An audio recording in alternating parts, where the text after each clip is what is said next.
ready? Yes, ma'am. Good afternoon, Miss Clark. Hi, how Thank you you for doing? coming in. Oh, thank you for having me. Yes, ma'am. So the purpose of this meeting to kind of go over the walkthrough that occurred on yesterday, and I just want to say I enjoyed coming to your classroom. All right, okay. I thank you. love the student engagement and everything that went on yesterday. So we're just here to kind of collaborate, and then I'm here to support you with any strategies that you need. Okay. So I kind of want to hear from you first, Mrs. Clark. So how do you feel the lesson went well on yesterday? Coming with the lesson, the student was familiar with ratio because they have to deal with prior knowledge. They're being able to write a ratio 3 different ways. And in this lesson, I was trying to get the student know the 3 different components of a ratio. So that kind of made me feel comfortable they were able to do that part of the lesson. So what do you feel like was the greatest part you felt like you were the strongest as a teacher as you was leading that direct teach? Because I came in during your first block, which was that first teach. I felt as though the student was making that connection when we talk about the unit rate, and I had them to kind of what piggyback with their partners telling me what is actually the unit rate. So what is the unit rate? How can you relate to something real world? Just to get them started so that when they to do the lesson, they have a great understanding of what they're going to be approaching. Very good. And so, yes, I made a note in domain 1, if you have your observation in front of you, we can kind of go through it. And if you have any questions, you can share afterwards. But yes, so in domain 1, I did notice that the lesson objectives were very clear, and it was aligned to the TEAC, which you was focused on, 8.4B. That's correct. Compare and analyze proportional data, and then there was a sequence, a lesson of sequence. So you taught it, and then you had students to kind of do a little guided practice with each other. Yes. And then you came back to you as the first teach, and then you kind of made it unison. Yes. To make sure that everything was clear. Yes. And so good. So were there any moments that surprised you, whether positively or maybe as a challenge you figure when you introduced that lesson on yesterday? Well, when the student was asked to compare 3 different groups, and I had to find a way to help them to connect by setting up those groups, because me as a teacher, when I looked at the lesson, if I struggled with it, I know my students would do the same. So I had to actually sit down and figure out how I could get them to connect and put what they were working on into different groups. So I came up with a method where I have the students find a unit rate for each group, and I figured if they do that, maybe they'll be able to make that connection, put them in different groups. Yes. I agree with you, Mrs. Clark, because those are some of my not wonderings, but like a strength to celebrate that you did. I put a note here that I noticed how you gave students multiple solution pathways to show them how to do a ratio, and so I love that for your what you modeled. It also showed ownership, so you're giving the students, hey, these are your options that you can kind of show your work, and you choose whatever you want. So I do like that because math, there's multiple ways to get it, right? So, and I also want to highlight how you started circulating the classroom to ensuring the students were on task, and if they did it, you kind of did like a corrective feedback with your kids. And then finally, you redirected in a calm way. I think some of the kids were kind of getting a little frustrated, but you kind of addressed it in a positive way. It showed, I understand this is a new skill, but let me show you how to do it. And I felt that was kind of help your kiddos. Okay. And it also showed a strong classroom culture. So very good. I do like that. Okay, thank you. All right. And so next we're going to kind of dig a little bit deeper. And so I heard you mention that some of the students kind of did struggle, and I did notice that. And so let's kind of talk about what strategies did you intentionally plan that you felt worked well for some of your students? Okay, so like I said, I had them to find a unit rate for each group, and I found that some of the students struggled with dividing. So to help those students, I had them to bring out the star decimal calculator. and that kind of helped them feel comfortable with converting from a decimal to a fraction. So I had them set it up as a unit rate as a fraction, but when it became a decimal, I showed them how to convert from a decimal to a fraction, and the students became more comfortable. Then I showed them this number here that you have is represent how much it is for one item or one cup. Yeah, so I use decimal to help those who struggle. Very good. Yes. Very good. So let's kind of switch gears to talk about student engagement. And so what did you notice about student engagement while you were circulating the room? Some of them, I was able to reteach those individuals who were struggling just a little bit, and gave them another example, kind of helped to lead them to get them back on task. So that's what I was kind of doing when I was serving the room. And those who got it, I came back to the board and gave them something different to make sure, in a different way, to make sure that everybody, that they all got it. Yes, I like that because we have students who are not on the same grade level. No. And so therefore we got to put those strategies in place to kind of make them feel supported. That's right. Yes. Yeah, that's right. So I do love that for you, Mrs. Clark. And so let's kind of look at domain 1. So we talked about that. And so now it's some polish and praise. I think it kind of went through it already. Yeah. So clear explanation of grouping activities. Students were eager to try the lesson. One thing I heard you mention that the modeling. And so I think for future reference for some of those students who did not get it, maybe model one more work example for them before like kind of releasing them to groups. So yes, you did the first teach. I understand that tier 1 instruction, but then there were some students that kind of was not confused, but they still need a little bit more support in that area. Okay. Yes, Okay. ma'am. All right, and so now we're gonna move to domain 2, the instructional delivery. And so you kind of actually touch base on all of those things. Oh, I'm sorry. No, this is good. I love this for you. Okay. So the teacher models and scaffolds learning checks for understanding, that was embedded there. And so the students' actions, you had them to kind of explain their thinking and engage in discussion. Yes. So I do like that. Was that something that you kind of incorporate throughout the lessons, or was it for that specific day? Because I do like the engagement piece between student and student when you had them pair up. No, that's something I do on a daily basis when I'm teaching any given lesson. And it was noticeable Oh, that it was? you know, yeah, Okay, because that thank you. way you making the students have an own. Accountable for their work. How about that? Okay, and then so for a polish and praise, I say great use of multiple solution pathways and teacher circulation. And then so as a next entry point or something, maybe incorporate some short guided practices. And I heard you mention as well as you was going around, just to kind of strengthen that clarity piece. To ensure that all students are understanding that skill. Okay. Do you want to add that, or? Just kind of give them another pathway, give them another example, and see how it goes. And if they continue to struggle, then I'll do a I do, a we do, and then you do a you do, and then we'll go from there. Yes, ma'am. All right, and then next was domain 3, and so it's kind of fluid here. So student engagement. So the teacher's action, you did really well, and you talked upon that. So students were actively participating. I saw that. Students demonstrate ownership of learning, and engagement strategies vary again for your diverse learners. I also saw that the students, they worked in pairs and they collaborated, though there was a few that needed some reassurance, but you circulated as the teacher kind of check in with them. And so that was a great point for you on that part. Polish and praise. So again, students worked in pairs and groups. There was a lot of strong pair collaboration observed. And so that is awesome. Continue doing what you're doing. Thank you. Yes, ma'am.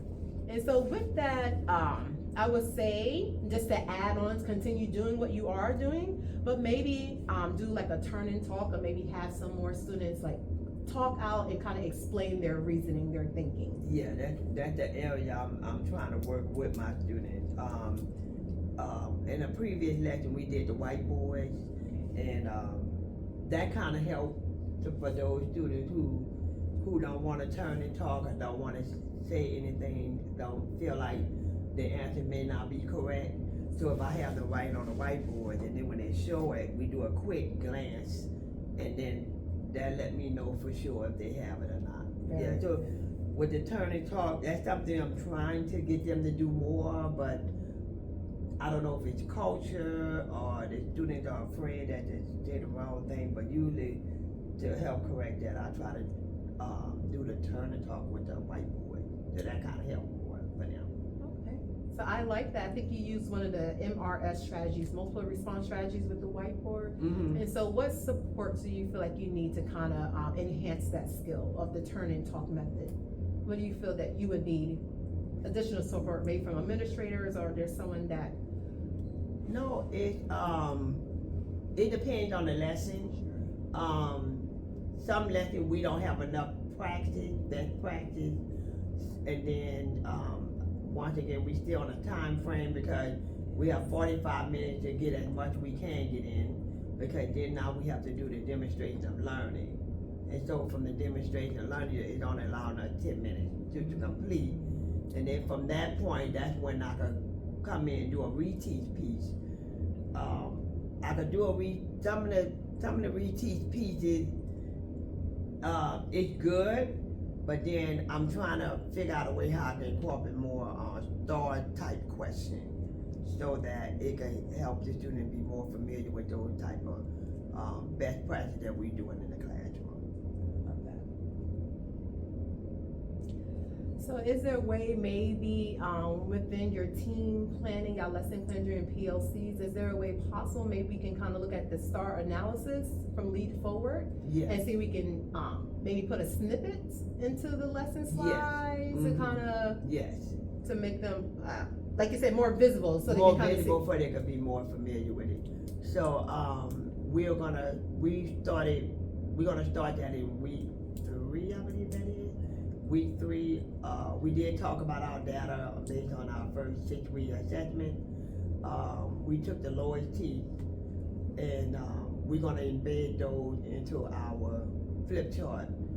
Starting, I believe we're the week of the what is that? The 6th. The 6th, yes. The week of the 6th, 10-6. we are gonna start embedding those type of skills into our flip chart. Yes. I love that. So Yes. that was gonna be my next question Oh, I'm then. sorry. Yeah, no, because it's flowing. So that's leading right into like for the teacher's reflection, like what would be your next steps you feel that would be most doable for you right now to ensure that you are making progress and then that your students are being successful. Yes. Okay. So good. So I heard more like time to do turning talk, Mm-hmm. and then embedding the Lead Forward strategies or the STAR analysis props Right. into y'all lesson plan in the week of 10-6. Right. That's good to have them like get more exposure. Right. Nice. All right, so thinking about your students now, how do you think students might respond with the new adjustment you're going to plan to implement? I think next week. Yes. Do you feel like next week? Yeah. It's gonna be a little challenging for them. It's gonna take some practice. They're gonna be a little frisky about it because some of them gonna be like, they don't want to, it's just gonna take practice. I can tell you from the start it might be a little struggle for them, but it's okay. I'll give it by week 2. It don't take long for the kids to adjust. So to help them to adjust, I thought about putting up the wheel of names embedded into my flip chart. That way, if I call on someone and you answer if you can answer the question, Yes. I'll have you call on. I'll ask them, "Would you like me to do? Do you want to ask someone for support, or do you want me to spin the wheel again?" And you go choose that person I spin. So I thought about embedding that. I used to do that last year, but this year, with things changing, I kind of changed some of my ways the way I teach in the classroom. Yes. Well, that's an engagement strategy. So I love that for Yes. your 8th graders. So Yes. I mean, that's a great strategy to use, Mrs. Clark, and then it's going to keep them on their toes. You know, That's they right. don't know what Yes. name is going to be No, spit, they so don't know. they have to don't be know. ready. No, they have to be. I mean, they can be wrong, Yeah, but then we'll no, piggyback. of We'll course. piggyback on those things. But it's okay. Absolutely, Yes. absolutely. Yes. Okay, so with that, what you said now, what support would help you feel confident trying one of those strategies? With support, Yes. with tools. Yeah. Any Well- tools or? Well, like I said, I'm gonna do the wheel of names to help with that. And then have the students, get someone else for support. That way, that'll help get them talking. That keep everybody what I want to say, paying attention. And involved in the lesson. Very. But it's gonna take some practice. I ain't gonna say it's gonna work out the first day. So we're gonna continue until we become perfect. That's right. Yeah, consistency. Yeah, Yeah, consistency. that's the key. Yeah, consistency. Okay. So going back, because I want to go back, because I'm hearing a lot of teacher strategies that you would like to implement, but Mhm. still like there's some areas like, I Yeah. still need some support. So in terms of the turning talk and all that, have you had a chance to kind of maybe consider looking at other teachers to kind of see like what does that look like, or any conversations during PLCs as it relates to timing? Because I think that's what I heard. One of the things is the time The frame. time frame. Yes. Yeah. That's something we are supposed to be doing, coming up doing in PLC. We still trying, all of us are still trying to adjust to the new style. Yes. Even though we familiar with the math, but we still trying to adjust to doing things, the first teach at this time, doing the DOL at this time, and doing the reteach.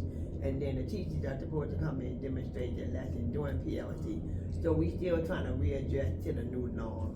Gotcha. So eventually, we have to do it quickly, Right. because before you know it, be winter break. Yeah. And we don't want to be going into January Uh-huh. not knowing what we need to Right. tweak and try to fit Oh, before okay. before April get here. Yeah. But it's okay. What do they say? Move slow so we can be better quicker. Right. Yeah. Right, So. right. But our goal to be perfect by January. Oh, That's our goal. All right, let's keep it going. Thank you, Mrs. Clark. So now let's go ahead and go to domain 4, behavior and management. Okay. Here, evident. I mean, clear routines and expectations, Mrs. Clark. Positive redirection when needed, and your transitions were smooth. Mhm. So from the students responded respectfully to you Yes. to redirection. Most remain focused and on task. And so I want you to kind of share, like, what is it that you have done since the beginning of the school year to kind of model and create that culture in your classroom? Well, I started off the first day of school. I went over the rules and expectations of the classroom, and then as time went by, once students build a relationship with you, they tend to get comfortable, Right. and you get, I still gotta let them know I'm the teacher, they're Yeah. an adult, but I don't want them mad. It's already a fear for course, because everybody, they put a bad word on math, so if your parents didn't know how to do math, so they assume that the students don't know how to do math. The kids can't do math. So I try to be, if I'm more relaxed and comfortable with it, that'll help them. But then I still try to redirect any negative or inappropriate behavior. I got you. Yeah, But so- yeah, you can tell it's evident when anybody can walk in. You Yeah. can tell that's been done since the beginning of the Yeah. school year, and it Mhm. wasn't for a show. No. Like they say, a dog and show, but Right. dog and pony. Right. But excellent that all of us said continue doing your routines because it's very evident. Okay, thank you. And so as we continue to come to a close to our observations, Mhm. we kind of went through it, and so this is just some takeaways for you, and then hopefully some next steps as you continue with your math lesson. And so continue modeling, ensuring that the students are kind of getting that topic or that material at that moment. and continue to add kind of short guided practices, you are doing that. And just for those students who are like falling behind, because we want to ensure success for all kids, and you're doing a great job with that. Okay. And so just continue to add little short guided practices, even though it was the first teach, and then provide structured peer sharing opportunities for students. Okay. All right. All right. Well, I enjoy you, Mrs. Clark, and I hope to see you again during the next visit. Okay. All right. Thank you so much. Thank you.